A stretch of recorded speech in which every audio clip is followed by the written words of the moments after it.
A paz do Senhor Jesus, meus amados irmãos em Cristo Jesus. E aqui nós estamos, conforme a vontade e o querer do nosso Deus Todo-Poderoso. Eu gostaria que todos pegassem a sua Bíblia e abrissem em Salmos de número 73. Meus irmãos, nosso Deus, Ele tem o tempo certo de agir em nossas vidas.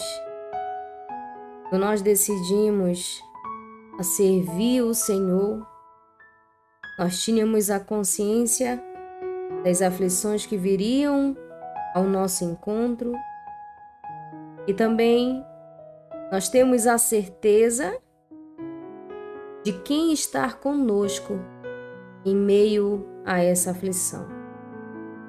Nós não estamos sozinhos, nós não estamos abandonados, nós estamos com Deus, aquele que tem um controle sobre todas as coisas, aquele que tem um controle do tempo, aquele que tem um controle dos céus e da terra, aquele que tem um controle da minha e da tua vida. E que no Salmos de número 73, ele é um Salmos pelo qual ele vai explicar sobre o problema da prosperidade dos maus.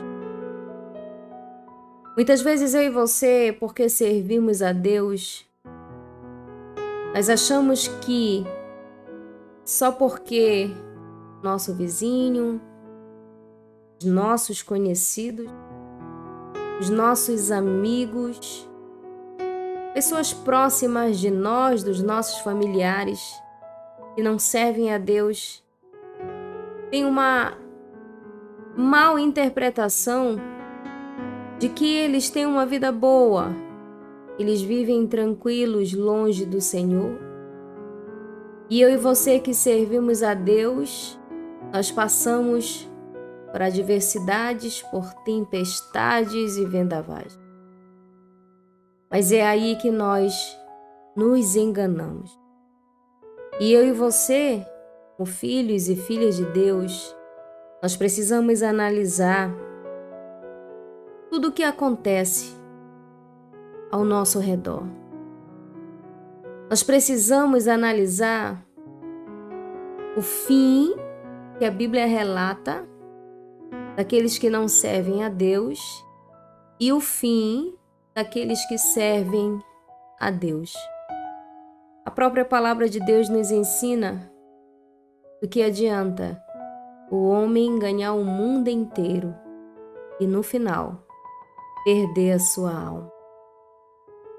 Então, conforme isso, nós vamos entender que o problema não é enquanto nós vivemos aqui nesta terra. Enquanto o fôlego de vida habita em mim e você, dada por Deus. O problema virá após, se eu e você decidirmos vivermos uma vida sem Cristo aqui. Se eu e você olharmos para as pessoas que não servem a Deus e querermos recuar, porque achamos que somente nós passamos por adversidade. Meus amados, uma caminhada com Cristo requer sim adversidades, problemas, mas nós temos um consolo superior que homem nenhum poderia fazer por mim e por você. Mas o que eu e você não podemos fazer é desistir, recuar, regredir na fé. Nós devemos prosseguir, porque nós não devemos olhar para aqueles que não servem a Deus e achar que eles não têm problemas.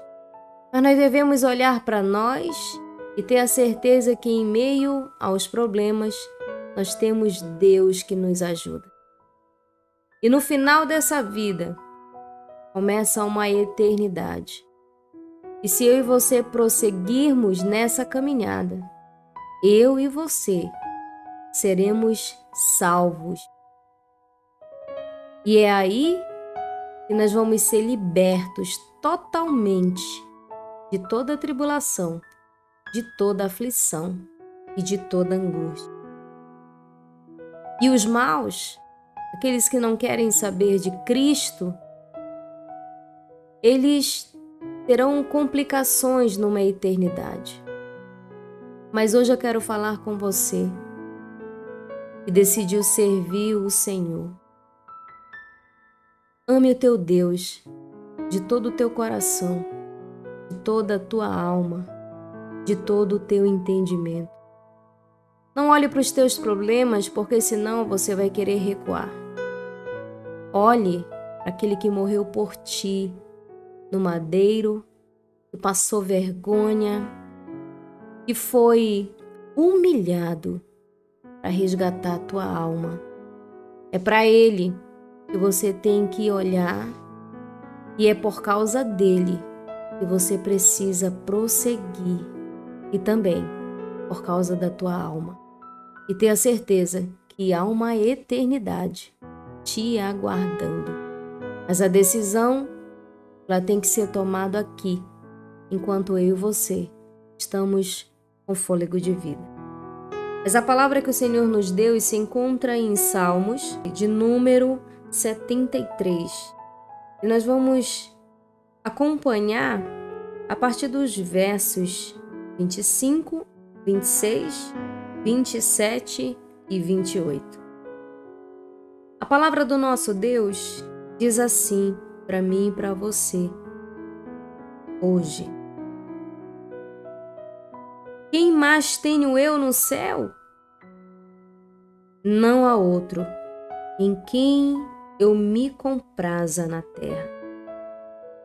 Ainda que a minha carne e o meu coração desfaleçam, Deus é a fortaleza do meu coração e a minha herança para sempre. Os que se afastam de ti, eis que perecem.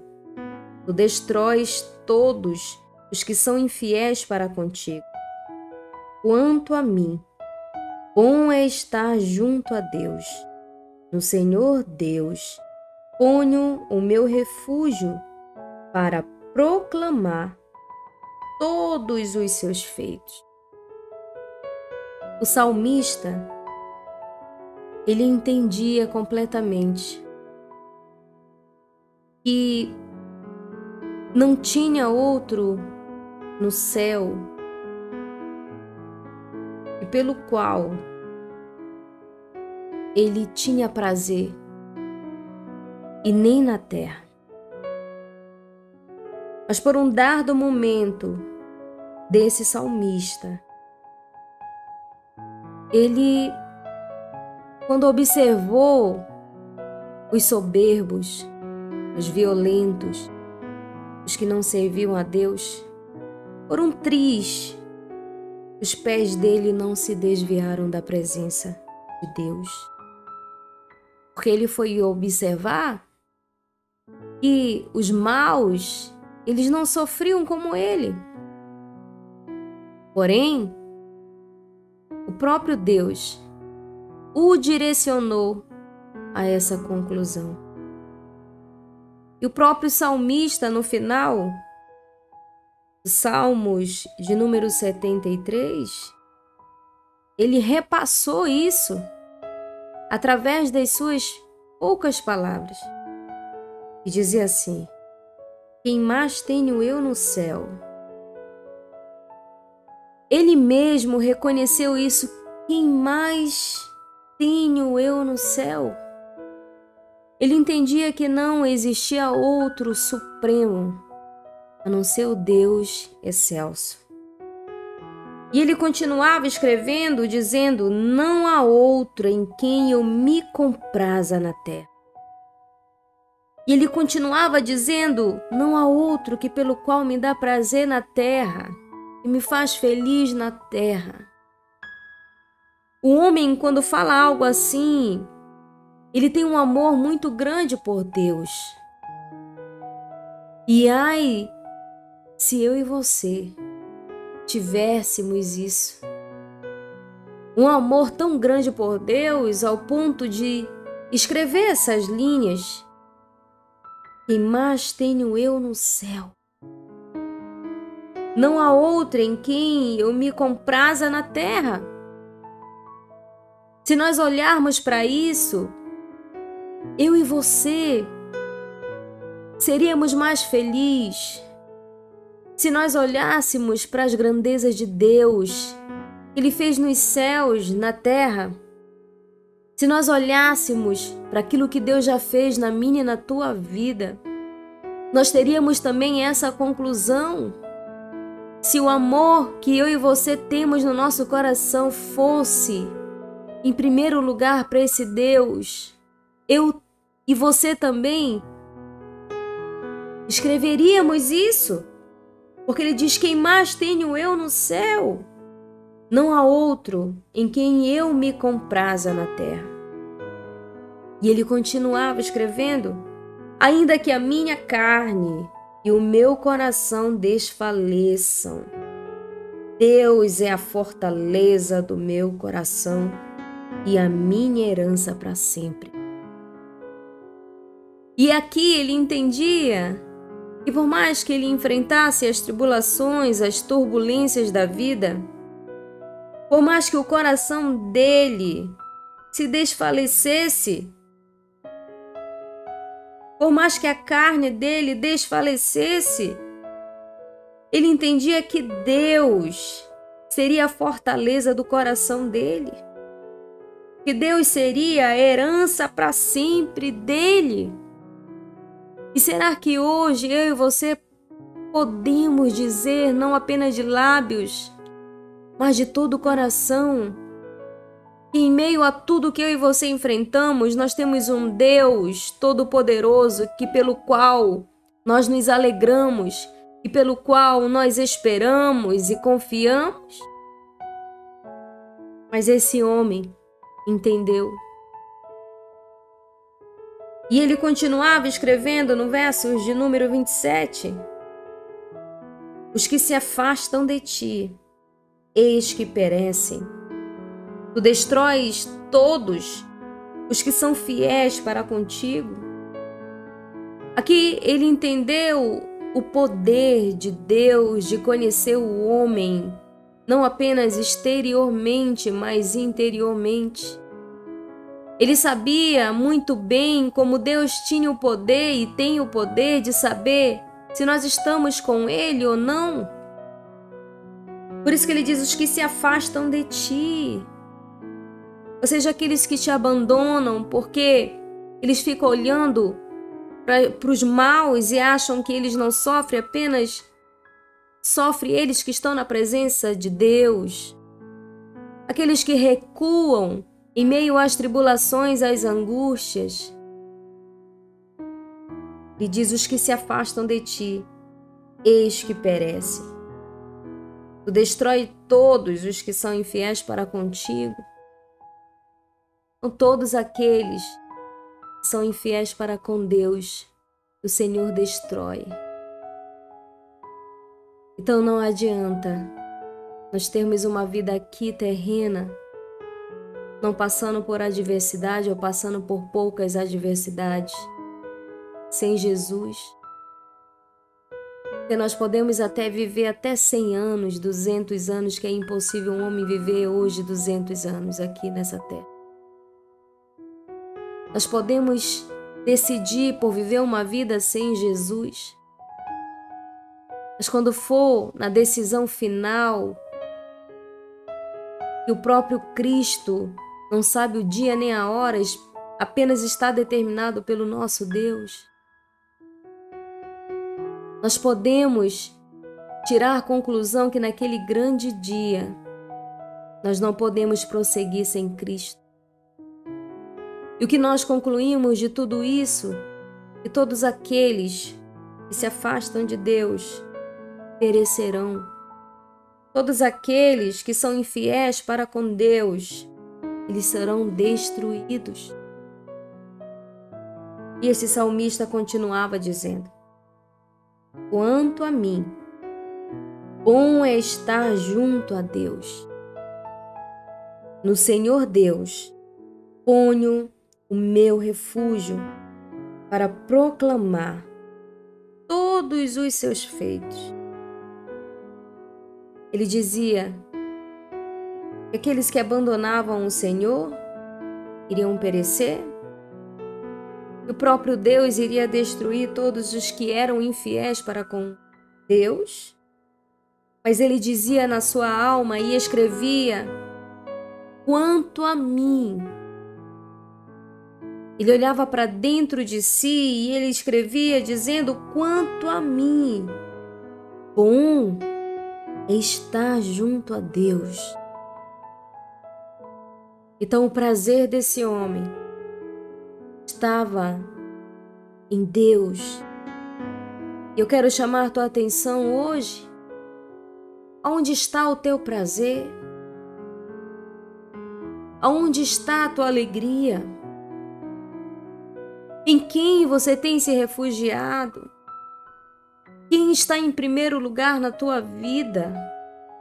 Porque esse homem dizia: quanto a mim, bom é estar junto a Deus, unido com Deus, fazendo a vontade de Deus. Ele diz: no Senhor Deus ponho o meu refúgio para proclamar todos os seus feitos. Era no Senhor que estava o refúgio daquele homem. Aonde está o meu e o teu refúgio? Quem você tem se apoiado? Quem você tem procurado ajuda? Quem você tem procurado refúgio? Meus amados, quando o Senhor nos deu essa palavra, eu pude concluir que não adianta nós termos tudo, não passarmos por adversidades ou passarmos por poucas adversidades, termos uma vida cheias de preenchimento, se no final nós não vamos levar nada desta terra, se no final a gente viver sem Cristo. Mas a conclusão positiva que eu tive foi: não existe, não tem outro no céu, outro na terra, e pelo qual nos dá mais prazer, nos dá mais alegria, nos dá uma felicidade eterna, a não ser o nosso Deus. E hoje, o Senhor nos mostrou através dessa palavra que eu preciso decidir e você precisa decidir. Estar junto a Deus ou afastar-se de Deus. Suportar a cruz com Cristo ou abandonar a cruz e viver uma vida sem Cristo. Aqui nessa terra, enquanto nós temos o fôlego de vida, nós podemos decidir por essas duas opções, ou uma ou outra. A gente não pode viver as duas. Ou eu decido, e você, a vivermos uma vida junto a Deus, junto a Cristo, ou nós decidimos a viver uma vida afastados do Senhor. Porém, aqui está bem claro: aquele que vive uma vida afastada do Senhor, eles perecerão. Aqueles que vivem uma vida com infidelidade para com Deus, eles serão destruídos. Mas aquele que decide viver uma vida junto a Deus será fortalecido, não desfalecerá. E naquele grande dia, o Senhor vai tirar todo o sofrimento, toda a dor, toda a doença, tudo aquilo que aflige o homem. Ai, quem me deras se eu pudesse tomar a decisão por todos que eu conheço, por todos aqueles que essa palavra agora está adentrando nos ouvidos e também adentrando no coração de muitos. Ai, quem deras se eu pudesse, mas eu não posso. Eu preciso decidir por mim. E você também precisa decidir por você. Hoje eu te lanço esse convite, hoje eu te falo disso. Escolhe ver uma vida junto de Deus. Escolhe amar o teu Senhor. Decida hoje a olhar para os céus e fazer igual esse salmista. Quem mais tenho eu no céu? Decida hoje a olhar para a terra. Faça igual esse salmista. Não há outro em que eu me compraza na terra. O teu prazer e o meu prazer seja no Senhor. Que meu prazer e o teu prazer seja buscar refúgio no Senhor, confiar no Senhor, seja amar o Senhor. Que o meu prazer e o teu prazer seja para agradar Ele que decidiu nos amar, aquele que entregou não o seu pior, mas entregou o seu melhor, seu Filho unigênito, por mim e por você. Aquele que poderia dar um anjo, da outra criação que Ele fez, por causa de mim e de você, mas Ele decidiu dar o seu Filho para provar para mim e para você que Ele tem um amor que ninguém poderia e pode me dar e te dar. O amor de Deus, Ele é um amor perfeito, sem falha. O amor de Deus, Ele é maior do que a compreensão humana.